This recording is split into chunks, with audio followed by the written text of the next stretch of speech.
इमरान खान जिंदाबाद इमरान खान जिंदाबाद इमरान खान जिंदाबाद इमरान खान जिंदाबाद वजीर आजम वजीर आजम वजीर आजम एक दफा फिर वजीर आजम एक दफा फिर वजीर आजम फिर वजीर आजम फिर वजीर आजम। शहबाज शरीफ वजीर आजम बना, उस वजीर आजम के मनसब पे बैठा, कुर्सी पे बैठा, जलील हो गया और इमरान खान कुर्सी से उतर के मेरे रब ने उसको इज्जत दी।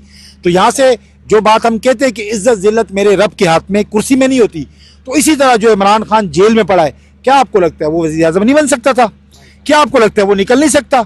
वो मैं आपको बताऊं आधे घंटे के नोटिस पे निकल सकता है। वो कॉम्प्रोमाइज नहीं कर रहा, वो डील नहीं कर रहा। उसको पता है कि पाकिस्तान की अवाम मेरे साथ खड़ी है और इंशाल्लाह अवाम खड़ी थी, खड़ी और खड़ी रहेगी इंशाल्लाह। तो ये जो 2 नंबर लोग हैं, ये जो बैठे हुए ये 17 सीटों के साथ, इनकी क्या अखलाकी जुर्रत होगी ये किसी के आगे बात कर सके? ये ना किसी के आगे बात कर सकते हैं, क्योंकि इनको पता है इनको अवाम तो लेके नहीं आई है। जो लेकर आए ये उनकी नौकरी कर रहे हैं, ये अवाम की नुमाइंदगी बिल्कुल नहीं कर रही। जो अवाम की नुमाइंदगी जमात है, जो अवाम की नुमाइंदगी करता है, वो शख्स आज जेल में पड़ा हुआ है और इंशाल्लाह करीब यही अवाम की ताकत से इमरान खान बाहर भी आएगा और वजीर आजम की कुर्सी पर भी बैठेगा। अस्सलाम वालेकुम, मैं हूं हसनैन, आप देख रहे हैं नया पाकिस्तान। रात के इस वक्त मैं जलसागाह में मौजूद हूँ क्योंकि ये हैबर पख्तूनख्वा है, लोग ज़रा जल्दी सो जाते हैं। यहाँ पहले रश लगा हुआ था, अभी आप ये देख सकते हैं ये जलसागाह है। पहले मैं आपको जलसागाह का मंजर दिखाता हूँ। सामने वो स्टेज है जो तैयार किया जा रहा है। सुबह यहाँ पाकिस्तान तहरीक इंसाफ जलसा करेगी, यौम स्याह मनाएगी और ये आप देख सकते हैं कुर्सियाँ लग चुकी हैं, लाइटिंग हो चुकी है, तहरीक इंसाफ के परचम लग चुके हैं, बैनर्स लग चुके हैं। फ़हीम खान साहब पहुँचे हैं यहाँ रात के इस वक्त। फ़हीम साहब कहाँ से आ गए हैं आप? हमारी तो ड्यूटी है। क्या कहेंगे आप? यौम स्याह तहरीक इंसाफ मनाने जा रही है और 26 नवंबर के बाद जो गोलियां चली उसके बाद तहरीक इंसाफ पहला बड़ा प्रोग्राम करने जा रही है, क्या कहेंगे? बहुत शुक्रिया हसनैन भाई, हमें तो छोड़े हर जगह अल्हम्दुलिल्लाह आप पहुँचे होते और हमसे पहले पहुँचे होते हैं। तो जी बिल्कुल 26 नवंबर के बाद पहला KPK में जलसा हो रहा है और जुनैद अकबर साहब की क़यादत में पहला जलसा है। और जुनैद अकबर साहब मैं आपको बताऊं हमारे कुलीग रहे और बड़े जेनियन और वर्कर किस्म के बंदे और ज़बरदस्त इंशाल्लाह उनकी सदारत रहेगी। अली भाई भी ज़बरदस्त है, ज़ाहिर सी बात है वो 2-2 ड्यूटियाँ नहीं कर सक रहे थे, तो इसलिए जुनैद भाई आए। तो कल मैं समझता हूँ कि ये जगह भी, मैं आपसे बात कर रहा था कि जगह है तो बड़ी, पर जिस तरह KPK की अवाम है और जिस तरह KPK की अवाम में गुस्सा पाया जाता है जो 26 नवंबर के बाद इनके साथ किया गया, तो इंशाल्लाह कल ये यहाँ पे एक रेफरेंडम होगा। ये आएंगे और ये बताएंगे कि KPK न पीछे हटता है न डरता है। भरपूर तादाद में इंशाल्लाह यहाँ पब्लिक होगी और अवाम का समंदर आपको कल यहाँ नज़र आएगा इंशाल्लाह। अच्छा, क्योंकि ये जो जलसा है ये आज से 1 साल कबल जो अवाम का मैंडेट चुराया गया, वोट चुराया गया, उस वजह से यौम स्याह तहरीक इंसाफ मनाने जा रही है। आप कराची से उम्मीदवार थे, कितने वोट थे आपके? और हारने वाले उम्मीदवार के कितने वोट थे जिसको जितवाया गया? और मेरे वोट थे 55,224 वोट थे और जो हारा है जिसको जितवाया गया उसके थे 9,000 वोट। तो आप देखें काफ़ी मार्जिन था। तो यौम स्याह हम क्यों मना रहे हैं? हम इसलिए यौम स्याह मना रहे हैं, देखिए अमेरिका में क्या था, अमेरिका में भी पूरी इस्टेब्लिशमेंट एक तरफ थी, डोनाल्ड ट्रंप एक तरफ था। तो जब पब्लिक ने अपना फैसला सुनाया तो महज़ब माशरा जो होता है वो अपने लोगों की कदर करता है, उनके मैंडेट की कदर करता है। तो लिहाजा जो 8 फरवरी 2024 को पब्लिक ने अपना फैसला सुनाया, इमरान खान के हक़ में वोट दिया और यहाँ पे पब्लिक के जो मैंडेट है उसको रोंदा गया, उस पर डाका डाला गया। कल पब्लिक निकलेगी खैबर पख्तूनख्वा समेत मुल्क भर में, इंशाल्लाह पंजाब से निकलेगी, सिंध में ज़बरदस्त इंशाल्लाह निकलेगी। सिंध में आपको पता है जरदारी माफिया का राज है, तो सिंध में भी जरदारी के गढ़ से, नवाब शाह से, गोटकी से, सखर से, मीरपुर खास से, कराची से, हैदराबाद से आपको कल इंशाल्लाह खबरें आएंगी, सब निकलेंगे। पूरे पाकिस्तान ने अपने महबूब कायद आलम इस्लाम के लीडर इमरान खान को वोट दिया, मैंडेट दिया और उनको पता था कि वाहिद वो लीडर है जो आएगा, मुल्क के हालात बदलेगा और गरीब अवाम की जो ये आजकल आपको पता है कि खाने के लाले पड़े हुए, तो जिस तरह मुल्क के हालात हो रहे हैं, ये इमरान खान आएगा तो तभी ठीक होगा। तो पब्लिक इंशाल्लाह कल निकलेगी।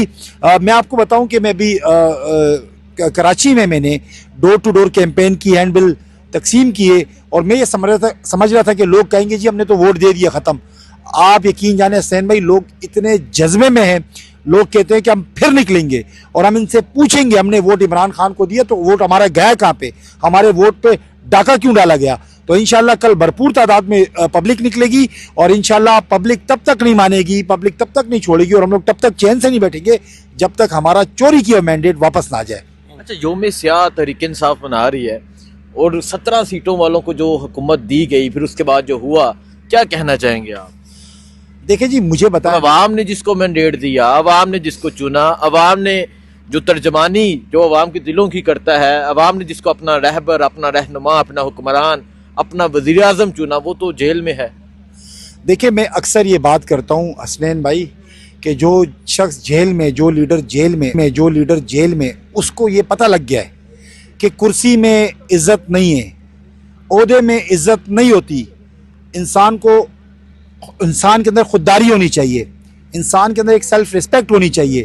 देखिए, जिस तरह रिजीम चेंज के बाद ये जो पीडीएम की हुकूमत थी, शहबाज शरीफ वजीर आजम बना, उस वजीर आजम के मनसब पे बैठा, कुर्सी पे बैठा, जलील हो गया और इमरान खान कुर्सी से उतर के मेरे रब ने उसको इज्जत दी। तो यहाँ से जो बात हम कहते हैं कि इज्जत जिल्लत मेरे रब के हाथ में, कुर्सी में नहीं होती, तो इसी तरह जो इमरान खान जेल में पड़ा है, क्या आपको लगता है वो वजीर आजम नहीं बन सकता था? क्या आपको लगता है वो निकल नहीं सकता? वो मैं आपको बताऊं, आधे घंटे के नोटिस पे निकल सकता है। वो कॉम्प्रोमाइज नहीं कर रहा, वो डील नहीं कर रहा, उसको पता है कि पाकिस्तान की अवाम मेरे साथ खड़ी है और इंशाल्लाह अवाम खड़ी थी, खड़ी है और खड़ी रहेगी इंशाल्लाह। तो ये जो 2 नंबर लोग हैं, ये जो बैठे हुए ये 17 सीटों के साथ, इनकी क्या अखलाकी जुर्रत होगी ये किसी के आगे बात कर सके? ये ना किसी के आगे बात कर सकते हैं, क्योंकि इनको पता है इनको अवाम तो लेके नहीं आई है, जो लेकर आए ये उनकी नौकरी कर रहे हैं, ये अवाम की नुमाइंदगी बिल्कुल नहीं कर रही।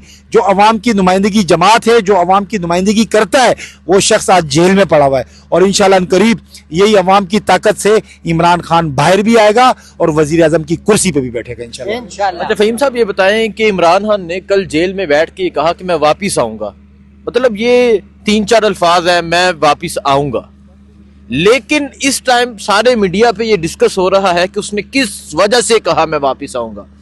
और फिर जो मुखालिफिन है उन्हें बहुत तकलीफ है, वो तो ये जानने की कोशिश कर रहे हैं इसने किस तरह कह दिया। तो आप क्या कहना चाहेंगे? देखिए, मैं जितना इमरान खान साहब को जानता हूँ, अल्लाह पाक ने जितना स्टेमिना खान साहब को दिया है और जो कामिल ईमान इमरान खान का मेरे रब के ऊपर है और उसके बाद पाकिस्तान की आवाम के ऊपर किसी का नहीं है। वो जो कहता है मैं वापस आऊँगा, उसको पता है अल्लाह अल हक है, सच का खुदा है, वो सच्चा आदमी है, सच्चा लीडर है हमारा। और इमरान खान को पता है पूरी पाकिस्तान की आवाम मेरे साथ है, तो उसकी बेसिस पे इमरान खान इंशाल्लाह वापस आएगा और बारी अक्सरियत से आएगा। और यही पाकिस्तान जो आज गरीब के घर में चूल्हा नहीं जल रहा, गरीब के घर में एक वक्त की रोटी नहीं है, यही पाकिस्तान इंशाल्लाह इमरान खान की सरबराही में बेहतरी की तरफ जाएगा और कामयाबी की तरफ जाएगा इंशाल्लाह। इमरान खान जिंदाबाद, इमरान खान जिंदाबाद, इमरान खान जिंदाबाद, इमरान खान जिंदाबाद, वजीर आजम, वजीर आजम, वजीर आजम, एक दफा फिर वजीर आजम, एक दफा फिर वजीर आजम, फिर वजीर आजम, फिर वजीर आजम। ये जज्बा क्या कहेंगे आप? यही जज्बा है डॉक्टर साहब का, जो जज्बा आपने देखा, डॉक्टर साहब माशाल्लाह हर जगह नजर आते। इमरान खान को जो उम्मीद है, इमरान खान को जो मान है, इमरान खान जिस पे फख्र करता है, वो ये लोग हैं। इनकी वजह से इमरान खान कहता है मैं वापस आऊंगा, इंशाल्लाह वापस आएगा इमरान खान। मैं वापस आऊंगा। इमरान खान के ये अल्फाज इस टाइम पूरे जलसे में डिस्कस किए जा रहे हैं। आऊंगा, मैं वापस आऊंगा, जो इमरान खान ने कहा था, आज ये बात की जा रही है। सो इस टाइम मैं स्वाबी जलसागाह में मौजूद हूँ, रात का ये वक्त है, सुबह जलसा है, सुबह क्या मंजर होता है आपको अपडेट देते रहेंगे, दिखाते रहेंगे। दुआ में याद रखिएगा। अल्लाह हाफिज।